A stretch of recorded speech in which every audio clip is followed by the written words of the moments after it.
السلام علیکم ناظرین، اور آج اس ویڈیو میں ہم بات کرنے جا رہے ہیں ڈرامہ قرش عثمان کے سیزن 2 ایپیسوڈ نمبر 52 کے پارٹ 4 کے بارے میں۔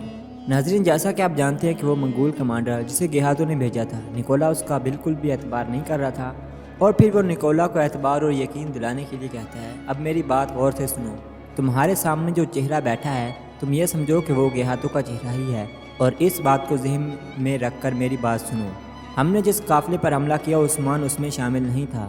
اور پھر کہتا ہے کہ 2 محبت کرنے والوں کی شادی کی رات برباد ہو چکی ہے، اور اس قافلے میں ہم نے بہت نقصان کیا ہے، اور ہاں وہ بوڑھا شخص عبدالرحمن وہ بھی فوت ہو گیا ہے، اور اب عثمان سوچے گا کہ اس کے بابا کے وفادار سپاہی اس کالی زمین کے نیچے ایک ایک کر کے جا رہے ہیں، تو تم کیا سمجھتے ہو، کیا اسے اس سے نقصان نہیں ہوگا؟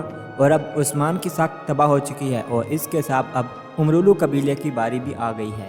نکولاس منگول کمانڈر سے کہتا ہے کہ ہمارا توغائے کے ساتھ یہ معاملہ نہیں ہوا تھا، اور نہ ہی گیہاتو کے ساتھ، اور پھر اس حملے کی کیا وجہ ہو سکتی ہے؟ اس کے بعد وہ منگول کمانڈر کہتا ہے، ہمیں گیہاتو نے حکم دیا تھا کہ جلد سے جلد اس کو ختم کرو، اور اس کے بعد پھر سوغوت کی باری آئے گی۔ اس کے بعد نکولا ایک دم سے اٹھتا اور پھر کہتا ہے، کیا کہا تم نے، سوغوت؟ یہ کہتے ہی اپنی تلوار نکالتا ہے، پھر منگول کہتا ہے ہاں۔ پھر نکولا تھوڑی دیر سوچتا ہے اور پھر کہتا ہے، تو ٹھیک ہے، پھر اگر تم گیہاتو کی صورت ہو، تم اور تمہارے فوجیوں کے پاس اور بھی بہت سے کام ہیں کرنے کے لیے، تم اور تمہارے فوجی دونوں ہی تھک چکے ہوں گے، تو پھر اس صورت میں مجھے تمہاری ایک عالیشان دعوت کرنے کی ضرورت ہے، تم یہاں پر رہو، آرام کرو اور تھوڑا بہت کھانا کھا لو۔ اور پھر نکولا اپنے کمانڈر سے کہتا ہے کہ جاؤ، جہاں پر ہمارا مسافر خانہ ہے وہاں پر اسے لے جاؤ، اور اس کے لیے ایک عظیم و عالیشان دعوت کا اہتمام کرو۔ اور پھر اس منگول کے جاتے ہی ہیلن نکولا سے کہتی ہے، یہ کیا ہے نکولا؟ پہلے ہم عمر صاحب کے ساتھ لڑے، اور پھر گیہاتو کہ اس منگول کمانڈر توغائے سے ہماری بات چیت ہوئی، جس طریقے سے ہم نے عمر کو اپنے ہاتھ میں کیا تھا اور امرولو قبیلے کو، اور اس طریقے سے اب ہمارے ہاتھ سے عثمان بھی نکلتا جا رہا ہے، آخر ہم کیسے پھنس گئے نکولا؟ اور اگر ان منگولوں نے سوغوت میں اپنے خیمے لگا لیے تو پھر ہم کبھی بھی اتنے طاقتور نہیں بن سکیں گے جتنا کہ ہم نے سوچا تھا۔ نکولا کہتا تم فکر نہ کرو، میں ابھی منگولوں کو عثمان پر حملہ کرنے دوں گا، کیونکہ توغائے یہاں پر نہیں ہے، اور جیسے توغائے یہاں پر واپس آ جائے گا پھر میں اسے نہ عمر صاحب پر حملہ کرنے دوں گا اور نہ ہی سوغوت حاصل کرنے دوں گا۔ ہیلن کہتی ہے، وہ کیسے؟ تب نکولا کہتا ہے، ہم چالیں چلیں گے، اور مجھے چالاکی سے چالیں چلنی بہت زیادہ پسند ہے، ہم بھی اسے اس وقت بتائیں گے کہ اس نے جو ہمارے ساتھ کیا ہے اس کے ساتھ بھی بالکل ویسا ہی ہونے والا ہے۔ مادن خاتون اپنے بابا عمر صاحب کے ساتھ جیسے ہی کئی قبیلے میں داخل ہوتی ہے، ہر جانب یہ دیکھ کر پریشان ہوتی ہے کہ کوئی پانی مانگ رہا ہے تو کوئی کیا، کیونکہ زخمی اب قبیلے میں پہنچ چکے تھے اور زخمی سپاہی بہت زیادہ زخمی تھے، اس وجہ سے ہر جانبی ایمرجنسی نافذ تھی۔ یہ دیکھتے ہوئے عمر صاحب اپنی بیٹی سے کہتے ہیں، یہاں کچھ اچھا نہیں ہے میری بیٹی۔ مادن خاتون کہتی ہے، ایسا لگتا ہے بابا کہ ان کے ساتھ کوئی برا واقعہ پیش ہے یا کوئی حملہ ہوا ہے، اور پھر وہ دیکھنے کے لیے آگے بھاگتے ہیں تاکہ دیکھا جائے کہ آخر کئیوں کے ساتھ کیا مسئلہ درپیش آیا ہے۔ اور پھر اندر بالا خاتون خیمے میں تمام خواتین کو بھی مرہم پٹی کر دیتی ہیں۔ اتنی دیر میں گونچا خاتون کو ہوش آ جاتی ہے، اور جیسے اسے ہوش آتی ہے وہ اپنی آنکھیں کھولتی ہے، بالا خاتون اس کے سامنے کھڑی ہوتی ہے، اور پھر وہ اسے کہتی ہے، پریشان نہ ہو، انشاءاللہ تمہارے بھی اچھے دن لوٹ آئیں گے۔ اور پھر گونچا خاتون کہتی ہے کہ آج ہماری شادی تھی، مجھے نہیں پتا تھا کہ ہمیں شادی میں بھی جنگ لڑنی پڑ سکتی ہے۔ بالا خاتون کہتی ہیں، تمہارے اچھے دن بھی لوٹ آئیں گے، بس تمہیں اب صبر کرنا پڑے گا، انشاءاللہ تم ٹھیک ہو جاؤ گی بہت جلد۔ اتنی دیر میں سپاہی بوران بھی آ جاتا ہے، اور سپاہی بوران اسے دیکھ کر بہت خوش ہوتا ہے، اور پھر اس سے بتاتا ہے کہ بس صرف ایک غدار ہے ہمارے بیچ، جس کی وجہ سے ہمیں اتنی مصیبتیں بھگتنی پڑ رہی ہے۔ اور پھر اس سے بھی گونچا خاتون یہی بات کرتی ہیں اور کہتی ہیں، مجھے نہیں پتا تھا کہ ہمیں اپنی شادی کے دن بھی جنگ لڑنی پڑ سکتی ہے، اور نہ ہی آپ نے مجھے اس کے بارے میں بتایا تھا۔ پھر سپاہی بوران بھی گونچا خاتون کو تسلی دیتا ہے کہ انشاءاللہ تم ٹھیک ہو جاؤ گی، اور بہت خوش تھا کہ گونچا خاتون صحیح سلامت قبیلے واپس پہنچ گئی ہے، اور اب اس کی طبیعت بھی بحال ہو چکی ہے۔ مادن خاتون اپنے بابا کے ساتھ بالا خاتون کے پاس آتی ہے، اور پھر پوچھتی ہے، یہ کیا ہوا ہے بالا، تم پر کس نے حملہ کیا ہے؟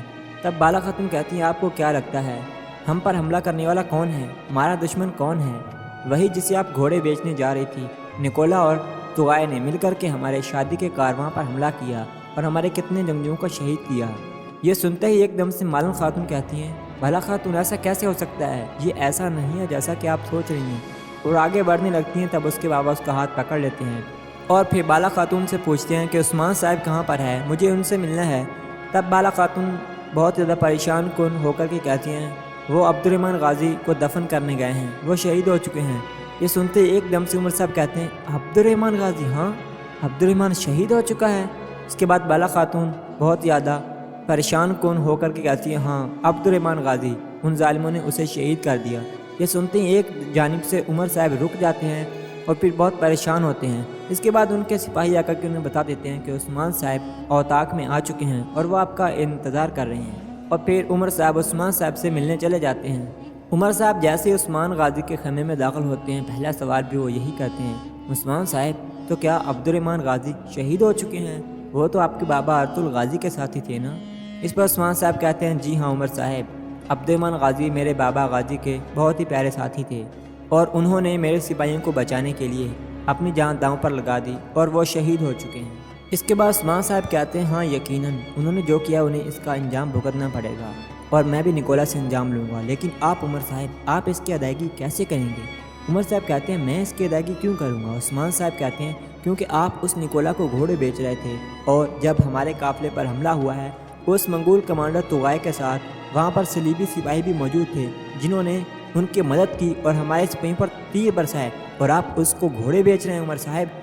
اس پر عمر صاحب کہتے ہیں عثمان صاحب وہ گھوڑے جو میں نکولا کو دینے جا رہا تھا وہ بھی آپ نے اس تک پہنچنے کے لیے نہیں دیے اور راستے میں ہی چھین لیے، اور وہ الگ بات ہے کہ میں کبھی بھی اس نکولا پر اعتماد نہیں کرتا اور نہ ہی اس کی وفاداری کی بات کرتا ہوں اور نہ ہی اس سے دوستی کرنا چاہتا ہوں، میں صرف اور صرف تجارتی معاہدہ کرنا چاہتا تھا عثمان صاحب۔ عثمان صاحب کہیں گے وہ نکولا ہم پر تیر برسا رہا ہے اور ہم بھی اس پر حملہ کریں گے، دونوں جانب سے خون ہی خون بہے گا اور اس خون کے کھیل میں آپ تجارتی معاہدے کر رہے ہیں عمر صاحب۔ عثمان صاحب اور عمر صاحب دونوں بھی غصے میں آئے ہوتے ہیں۔ پھر عمر صاحب کہتے ہیں عثمان صاحب یہ آپ کی شادی کی دعوت تھی، آپ کی ذمہ داری تھی، اس کا بہتان مجھ پر نہ لگائیں، اور وہ بھی الگ بات ہے کہ اس دعوت پر حملہ کرنے والوں میں سے غدار کا ہاتھ ہے اور یہ سب کچھ کیا ذرا غدار کا عثمان صاحب، اور ہمارا اس غدار کے ساتھ کوئی تعلق نہیں ہے۔ عثمان صاحب کہتے ہیں آپ ٹھیک کہتے ہیں، یہ میری دعوت تھی اور یہ میری ذمہ داری تھی، لیکن پھر بھی میں اب آپ کو بتا دوں کہ اس نکولا کے ساتھ جس نے ہمارے اوپر حملہ کیا ہے اب ہم بھی اس سے بدلہ لیں گے اور اب ہماری تلواریں نکلیں گی اور اس کے خلاف جائیں گی اور اب ہماری باتیں نہیں بلکہ اب ہماری تلواریں بولیں گی۔ اس کے بعد عثمان صاحب اپنا ہاتھ اٹھا کر کے عمر صاحب کو کہتے ہیں اب وقت آ گیا کہ ہم اس سے بدلہ لیں، اور میں آپ کو بتا دوں کہ میرے راستے میں کبھی بھی کھڑے مت ہونے کی کوشش کرنا عمر صاحب، جو بھی مجھے روکے گا میں کسی پر بھی رحم نہیں کروں گا، چاہے پھر وہ میرا دوست ہی کیوں نہ ہو۔ یہ کہہ کر عثمان صاحب اپنا منہ دوسری جانب کر لیتے ہیں۔ عمر صاحب کہتے ہیں ہم سے جو ہو سکا ہم آپ کی مدد کریں گے عثمان صاحب، ہم آپ کی مدد کریں گے۔ اس پر عثمان صاحب کہتے ہیں بس میری تلوار کے سامنے کھڑے مت ہونا عمر صاحب۔ ناظرین آج کی ایپیسوڈ یہیں پر ختم ہوتی ہے، امید کرتے ہیں کہ آپ کو ہماری ویڈیو پسند آئے گی۔ ہم ملتے ہیں آپ سے ایک اور نئی ویڈیو میں، تب تک کے لیے اللہ حافظ۔